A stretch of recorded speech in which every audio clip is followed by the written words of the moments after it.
Cynthia کون ہے؟ یہ سب کیوں کر رہی ہیں اور آخر وہ چاہتی کیا؟ سینتھیا بتائیں کہ وہ اتنے عرصے خاموش کیوں بیٹھی رہیں؟ اتنے سال بعد سینتھیا رچی کے اچانک منظر عام پر آنے کی آخر کیا وجوہات ہیں؟ سینتھیا کو پاکستان آخر کون لایا؟ سینتھیا کب سے پاکستان میں ہے اور یہاں آخر کرتی کیا ہے؟ ایک عام بلاگر جس کا اکاؤنٹ یوٹیوب پر 2011 میں بنا،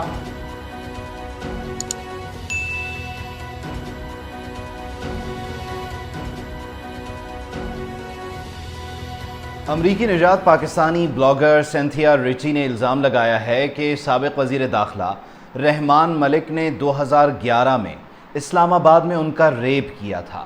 یہ الزام انہوں نے 5 جون کو اپنے فیس بک لائیو سیشن میں لگایا، لیکن سوال یہ ہے کہ پی پی ہی کیوں سینتھیا کے نشانے پر ہے؟ معاملہ شروع کہاں سے ہوا یہ پہلے سمجھ لیں۔ 28 مئی 2020 کو اسلامی دنیا کی پہلی خاتون وزیر اعظم بے نظیر بھٹو شہید اور ان کے شوہر آصف علی زرداری پر امریکی شہری سینتھیا نے ازدواجی زندگی کے حوالے سے انتہائی غلیظ الزامات لگائے، اور اس کے بعد پیپلز پارٹی اور سینتھیا کے درمیان جنگ شروع ہو گئی۔ سینتھیا کا دعویٰ ہے کہ پیپلز پارٹی کے رہنماؤں اور کارکنوں نے انہیں ہراساں کیا اور ان کے گھر والوں کو بھی اس کا نشانہ بنایا۔ سینتھیا نے 28 مئی سے 5 جون تک کا انتظار کیا اور پھر اپنی ویڈیو میں پاکستان کے سابق وزیر اعظم، وزیر داخلہ اور وزیر صحت پر الزامات لگائے، لیکن یہ 5 دن کا انتظار کیوں کیا گیا یہ بھی ایک معمہ ہے۔ اس دوران پی پی نے متعلقہ اداروں کو سینتھیا کی شکایت کی اور سائبر کرائم ونگ تک یہ معاملات گئے۔ پھر رحمان ملک نے بھی ان الزامات پر بطور چیئرمین قائمہ کمیٹی برائے سینٹ نوٹس لے لیا۔ شہری رحمان نے ٹویٹر محاذ پر سینتھیا کو جوابات دیے اور سینتھیا نے ان کے جواب میں جو زبان استعمال کی اور جس طرح دھمکیاں دیں وہ بھی آپ کے سامنے اسکرین پر ہے۔ یہ پہلی بار نہیں ہے کہ سینتھیا نے پیپلز پارٹی پر حملہ کیا ہو۔ اس سے پہلے نقیب اللہ محسود قتل پر سینتھیا نے دعویٰ کیا کہ بختیار بھٹو اور نقیب اللہ محسود کے تعلقات تھے، وہ ریلیشن میں تھے اور نقیب کو بھٹو خاندان نے قتل کروایا۔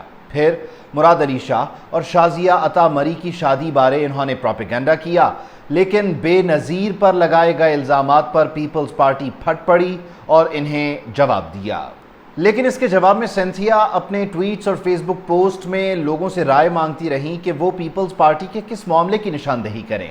انہوں نے پوچھا کہ شہری رحمان کو بے نقاب کروں یا بلاول کے جنسی مسائل پر بات کروں، زرداری کے ہاتھوں پاکستان انٹرنیشنل ایئر لائنز کی تباہی کی کہانی سناؤں یا عبید جتوئی کے بارے میں آپ سب کو بتاؤں۔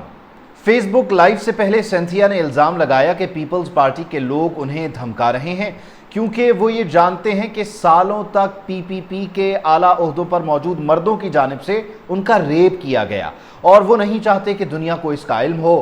پھر وہ فیس بک پر لائیو آئیں اور انہوں نے رحمان ملک پر زیادتی جیسے سنگین الزام لگائے۔ یوسف رضا گیلانی اور مخدوم شہاب الدین پر دست درازی کا الزام لگایا گیا۔ سینتھیا نے رحمان ملک پر جو الزام لگایا اس کی مزید تفصیل یہ ہے کہ مئی 2011 یا اس کے آس پاس رحمان ملک کی منسٹرز انکلیو کی رہائش گاہ پر ان دونوں کی ملاقات ہوئی۔ سینتھیا کو لگا کہ یہ ملاقات ان کے ویزا سے متعلق ہے، لیکن رحمان ملک نے انہیں یہاں پھول پیش کیے اور نشہ آور مشروب بھی پلائی۔ سینتھیا رچی نے الزام لگایا ہے کہ انہوں نے کئی سالوں سے بنیادی طور پر پیپلز پارٹی کی جانب سے ہراسانی کا سامنا کیا ہے۔ یہ بھی دعویٰ کیا کہ وہ خاموش اس لیے رہیں کیونکہ ان کا خیال تھا کہ پیپلز پارٹی کی حکومت میں کوئی بھی ان کی مدد نہیں کرے گا۔ سینتھیا نے 2011 میں امریکی سفارت خانے میں کسی کو اس واقعے سے آگاہ کیا تھا، لیکن امریکہ اور پاکستان کے درمیان اس وقت پیچیدہ تعلقات کی وجہ سے اس معاملے پر رد عمل مناسب سے کم ہی تھا۔ سابق وزیر اعظم یوسف رضا گیلانی، سابق وزیر داخلہ رحمان ملک اور سابق وفاقی وزیر مخدوم شہاب نے ان الزامات کو مسترد کیا ہے۔ یوسف رضا گیلانی کے بیٹے متعلقہ اداروں کو اپنی شکایات درج کروا چکے ہیں۔ رحمان ملک اس سب پر ابھی مشاورت کر رہے ہیں اور مخدوم شہاب الدین نے ان الزامات کو من گھڑت قرار دیتے ہوئے کہا کہ سینتھیا بتائیں کہ وہ اتنے عرصے خاموش کیوں بیٹھی رہیں؟ اتنے سال بعد سینتھیا رچی کے اچانک منظر عام پر آنے کی آخر کیا وجوہات ہیں؟ اور یہی وہ سوالات ہیں کہ جن کا جواب سب تلاش کر رہے ہیں۔ ایک انتہائی اہم اور بنیادی سوال یہ ہے کہ سینتھیا کو پاکستان آخر کون لایا؟ سینتھیا کب سے پاکستان میں ہیں اور یہاں آخر کرتی کیا ہیں؟ پاکستان آنے سے پہلے سینتھیا وہاں کیا کرتی تھیں؟